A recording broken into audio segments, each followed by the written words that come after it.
अस्सलाम वालेकुम मेरे प्यारे भाइयों, मेरी प्यारी बहनों। प्राइस बॉन्ड के ऊपर नफा लेना वो फी नफ्सी ही नाजायज और हराम है। इस हवाले से तो बात मेरे पार्ट 1 और पार्ट 2 के अंदर वाज़ेह तौर पे आपके सामने आ गई है।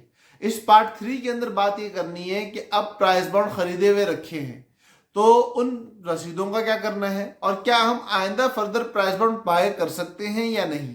तो इन दो बातों का जवाब इंशाल्लाह इस वीडियो के अंदर दिया जाएगा। देखो, पहली बात तो यह है कि अब खरीदे हुए रखे हैं पहले से, बात अब पता चली नफा लेना हराम है, तो इस रखे हुए प्राइस बॉन्ड का क्या करें। तो भाईजान, वो आपकी प्रॉपर्टी है, आप उसको इस्तेमाल कर सकते हो, अपने पास रख सकते हो, उसको बेच के पैसे ले सकते हो।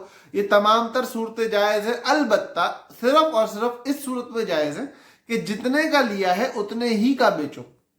अब ऐसा नहीं हो सकता कि आपने लिया तो वो जब ऐलान हुआ था कि प्राइस बॉन्ड हम बाहर निकाल रहे हैं तो 25,000 का था, और अब प्राइस बॉन्ड खुलने की तारीखों में 2 हफ्ता बाकी है, तो आप उस प्राइस बॉन्ड को रेट बढ़ा के 30, 35, 40,000 का बेच रहे हो। ये 5-10 हजार रुपए जो आप ले रहे हो ना, ये नाजायज और हराम होगा आपके लिए।